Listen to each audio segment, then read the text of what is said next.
नमस्कार दोस्तों, मैं संतोष पटेल स्वागत करता हूं आपके अपने YouTube चैनल डिजिटल भंडार पर। यदि आप कंप्यूटर में कुछ नया सीखना चाहते हैं, कंप्यूटर में एक्सपर्ट बनना चाहते हैं, तो हमारे चैनल को सब्सक्राइब करें, बेल नोटिफिकेशन को ऑन करें ताकि आपको हमारे हर वीडियो का नोटिफिकेशन समय पर प्राप्त होता रहे। आज की वीडियो में हम बात करने वाले हैं CPCT एग्जाम के लिए कुछ इंपोर्टेंट क्वेश्चन की। यह सभी क्वेश्चन पहले भी CPCT एग्जाम में पूछे जा चुके हैं, कई बार रिपीट किए गए हैं। यह हमारा CPCT एग्जाम प्रिपरेशन के लिए पार्ट नंबर 27 है। इससे पहले हम 26 पार्ट अपने चैनल पर अपलोड कर चुके हैं। यदि आपने अभी तक वह वीडियो नहीं देखे हैं तो चैनल प्लेलिस्ट में जाकर आप सभी वीडियोस को देख सकते हैं। चलिए शुरुआत करते हैं आज की वीडियो का। देखते हैं हमारा पहला क्वेश्चन क्या है। पहला क्वेश्चन पूछा गया है प्रिंटर से रिलेटेड। एक प्रिंटर में DPI जितना अधिक होता है, इमेज उतनी ही ब्लैंक होती है। तो प्रिंटर से रिलेटेड है यह क्वेश्चन। प्रिंटर एक आउटपुट डिवाइस है जो कि हमें हार्ड कॉपी आउटपुट प्रदान करता है। प्रिंटर एक आउटपुट डिवाइस है जो कि हमें हार्ड कॉपी आउटपुट प्रदान करता है। और प्रिंटर की जो क्वालिटी होती है उसे DPI में कैलकुलेट किया जाता है। DPI का मतलब होता है डॉट पर इंच। DPI का मतलब होता है डॉट पर इंच। DPI का मतलब होता है डॉट पर इंच। आपके प्रिंटर में जितने ज्यादा DPI होंगे, इमेज की क्वालिटी उतनी अच्छी होगी। जितना DPI कम होगा, इमेज की क्वालिटी उतनी खराब होगी। तो यदि प्रिंटर की क्वालिटी को चेक करना है तो उसका DPI देख सकते हैं। DPI में प्रिंटर की क्वालिटी को मेजर किया जाता है। DPI ज्यादा होंगे तो इमेज अच्छी दिखेगी, DPI कम होंगे तो इमेज खराब दिखेगी। मतलब इमेज उतनी ही शार्प दिखेगी, अच्छी दिखेगी, क्लीन दिखेगी, क्लियर दिखेगी। यदि आपके प्रिंटर में DPI की संख्या अधिक होती है तो आपकी इमेज शार्प होती है। इस क्वेश्चन का सही आंसर है ऑप्शन नंबर ए। देखते हैं हमारे अगले क्वेश्चन को। नेक्स्ट क्वेश्चन है बायोस का मीनिंग होता है। बायोस का मीनिंग या बायोस का फुल फॉर्म हमसे पूछा गया है। कंप्यूटर सिस्टम में बायोस होता है, एक प्रोग्राम होता है जो कि रोम में स्टोर होता है। बायोस एक ऐसा प्रोग्राम होता है जो हमारे कंप्यूटर की बेसिक सेटिंग्स को सेट करता है। तो बायोस का फुल फॉर्म होता है basic input output system. Basic input output system, BIOS का फुल फॉर्म क्या होता है? Basic input output system. और जो बायोस प्रोग्राम होता है वह रोम में स्टोर होता है। देखते हैं हमारे अगले क्वेश्चन को। नेटवर्क के डिजाइन को नेटवर्क ब्लैंक कहा जाता है। किसी नेटवर्क का जो डिजाइन होता है उसे नेटवर्क क्या भी कहा जाता है? आर्किटेक्चर, सर्वर, ट्रांसमिशन या टाइप। तो नेटवर्क का जैसा डिजाइन होगा वैसी उसकी बनावट होगी, वैसा उसका आकार होगा, साइज होगा। तो नेटवर्क का जो डिजाइन होगा उसे हम नेटवर्क का आर्किटेक्चर भी कह सकते हैं। जो नेटवर्क का डिजाइन होगा उसे हम क्या भी कह सकते हैं? नेटवर्क का आर्किटेक्चर भी कह सकते हैं। तो इस क्वेश्चन का सही आंसर होगा ऑप्शन नंबर ए। देखते हैं हमारे अगले क्वेश्चन को। नेक्स्ट क्वेश्चन हमसे पावर पॉइंट से पूछा गया है। पावर पॉइंट में slide sorter option blank menu में प्राप्त होता है। पावर पॉइंट में slide sorter option blank menu में होता है। तो स्लाइड सॉर्टर क्या है? पावर पॉइंट का एक व्यू है।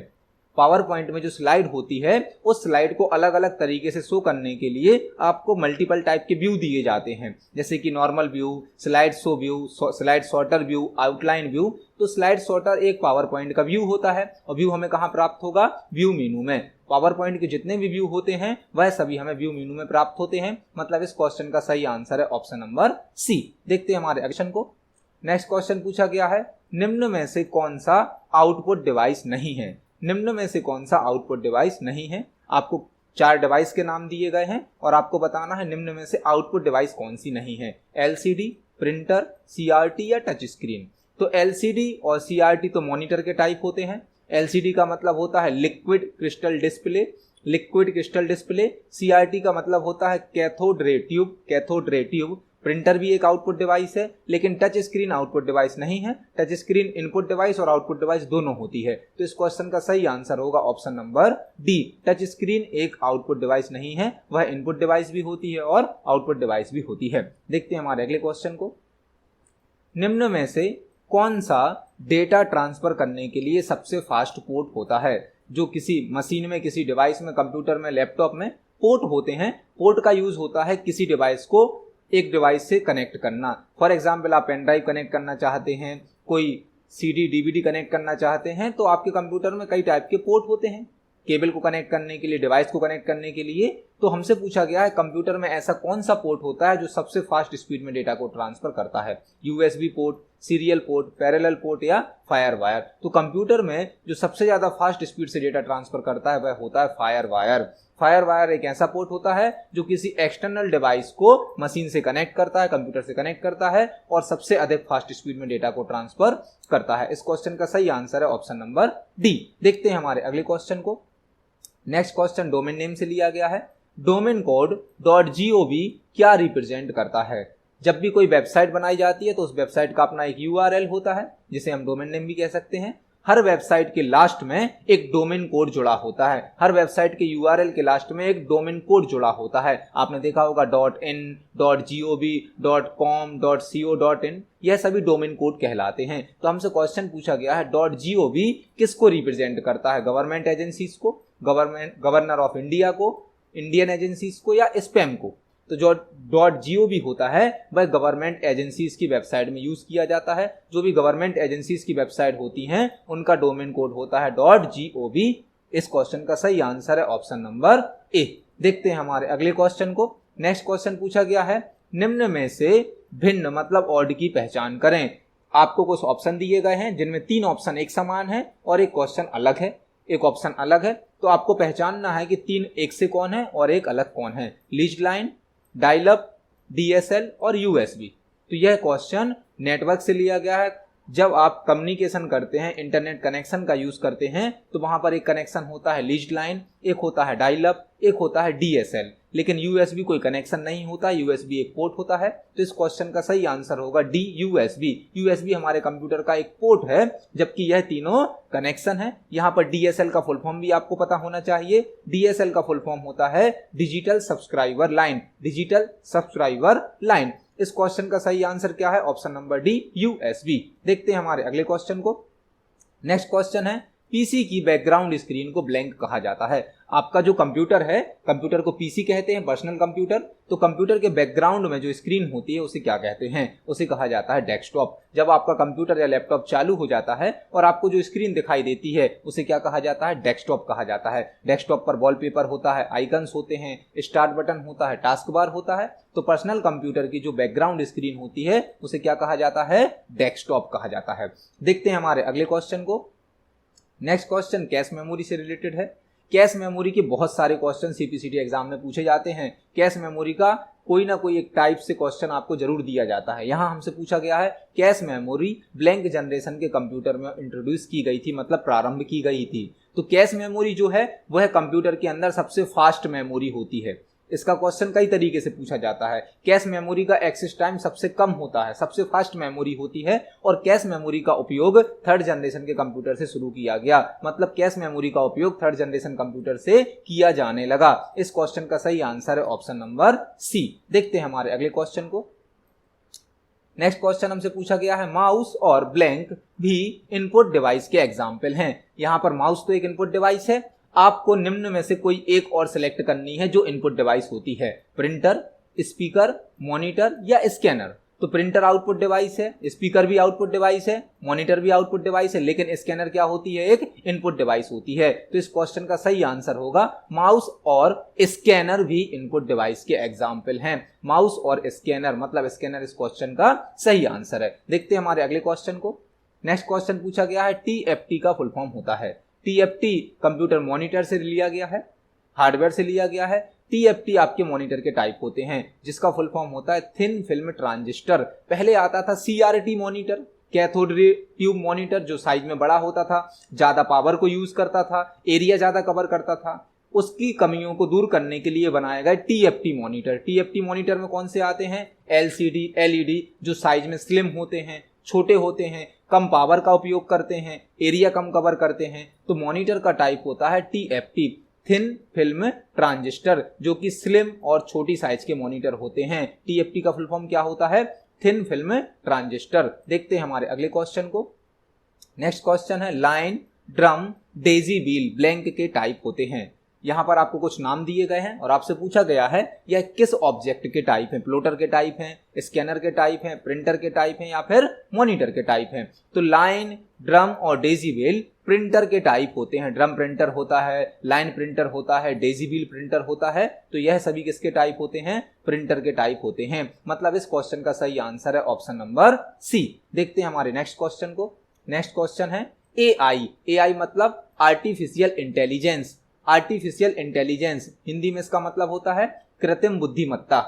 एक ऐसा दिमाग जिसको इंसान ने बनाया है, एक ऐसी इंटेलिजेंस जिसको इंसान ने बनाया है, का प्रयोग ब्लैंक जनरेशन के कंप्यूटर में किया जाता है। तो एआई जो है वह लेटेस्ट टेक्नोलॉजी है जिसका यूज 5th जनरेशन के कंप्यूटर में किया जाता है। अभी जो कंप्यूटर की जनरेशन चल रही है वह 5th जनरेशन चल रही है, जिसमें एआई प्रोग्रामिंग, एआई टेक्नोलॉजी का यूज किया जाता है। जो रोबोट्स वगैरह बन रहे हैं जिनमें इंसानों जैसे बिहेव करने के लिए उनको प्रोग्राम किया गया है, वह सारी बातों को समझ सकते हैं, आर्टिफिशियल इंटेलिजेंस के द्वारा ही वह सब बनाए जाते हैं।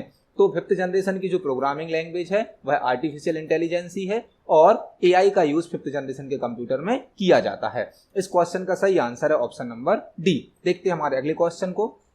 नेक्स्ट क्वेश्चन है कंट्रोल प्लस एस्केप शॉर्टकट की का उपयोग है। यदि आप अपने कंप्यूटर में कंट्रोल के साथ एस्केप को प्रेस करते हैं तो क्या होता है? माई कंप्यूटर ओपन होता है, कंट्रोल पैनल ओपन होता है, स्टार्ट बटन ओपन होता है या टास्क बार ओपन होता है। तो आप अपने कंप्यूटर में यदि स्टार्ट बटन को ओपन करना चाहते हो, स्टार्ट मेन्यू को ओपन करना चाहते हो तो कंट्रोल के साथ एस्केप का यूज कर सकते हो।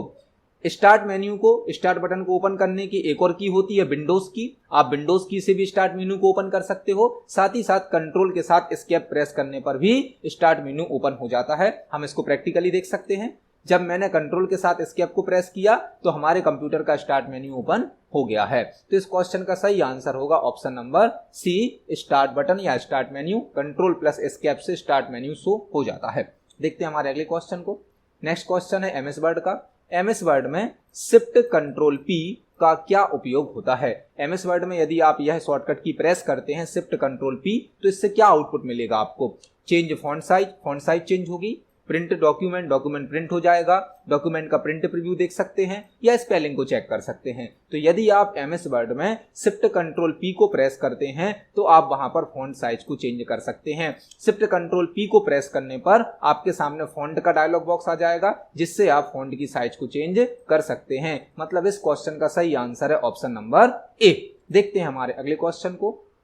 नेक्स्ट क्वेश्चन है निम्न में से भिन्न मतलब ऑड की पहचान करें। आपको 4 ऑप्शन दिए गए हैं जिनमें से 3 एक समान है और एक अलग है। तो आपको पहचानना है अलग कौन है। ऑप्शन नंबर ए है बबल, ऑप्शन नंबर बी है बार, ऑप्शन नंबर सी है पाए और ऑप्शन नंबर डी है रो।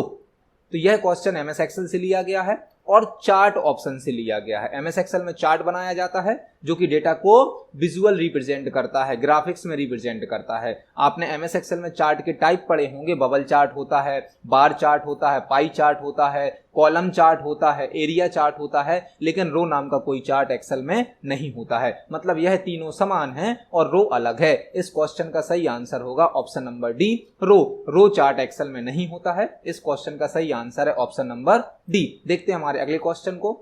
नेक्स्ट क्वेश्चन डीबीएमएस से लिया गया है, डेटाबेस मैनेजमेंट से। डीसीएल का फुल फॉर्म होता है। डीसीएल का यूज डीबीएमएस सॉफ्टवेयर के द्वारा किया जाता है जो डेटाबेस का मैनेजमेंट करते हैं। और डीसीएल का फुल फॉर्म होता है डेटा कंट्रोल लैंग्वेज, एक ऐसी लैंग्वेज जो डेटा पर कंट्रोल के लिए यूज की जाती है। Data control language, DBMS software के द्वारा इस लैंग्वेज का यूज किया जाता है और डीसीएल का फुल फॉर्म होता है डेटा कंट्रोल लैंग्वेज। देखते हैं अगले क्वेश्चन को। कैश मेमोरी कहाँ काम करती है? कैश मेमोरी के क्वेश्चन बहुत बार सीपीसीटी एग्जाम में पूछे गए हैं। तो आपसे पूछा गया है कैश मेमोरी कहाँ काम करती है? Between RAM and ROM, between CPU and RAM, between CPU and ROM, between CPU and hard disk. तो जब आपका डेटा सीपीयू और रैम के बीच में ट्रांसफर होता है, सीपीयू और रैम के बीच में ट्रांसफर होता है, वहां पर काम करती है कैश मेमोरी। रैम के डेटा को सीपीयू पर लाने के लिए कैश मेमोरी काम करती है और यह कंप्यूटर में सबसे ज्यादा फास्ट मेमोरी होती है। मतलब इस क्वेश्चन का सही आंसर है between CPU and RAM. RAM और सीपीयू के बीच में कौन सी मेमोरी काम करती है? कैश मेमोरी काम करती है। तो आज की वीडियो में हमने सीपीसीटी के कुछ इंपोर्टेंट क्वेश्चन पर डिस्कस किया। यह सारे क्वेश्चन पहले भी सीपीसीटी एग्जाम में पूछे जा चुके हैं। आप सभी क्वेश्चन को अच्छे से तैयार करिए। वीडियो पसंद आती है तो वीडियो को लाइक करें, ज्यादा से ज्यादा शेयर करें। मिलते हैं अगली वीडियो में। धन्यवाद।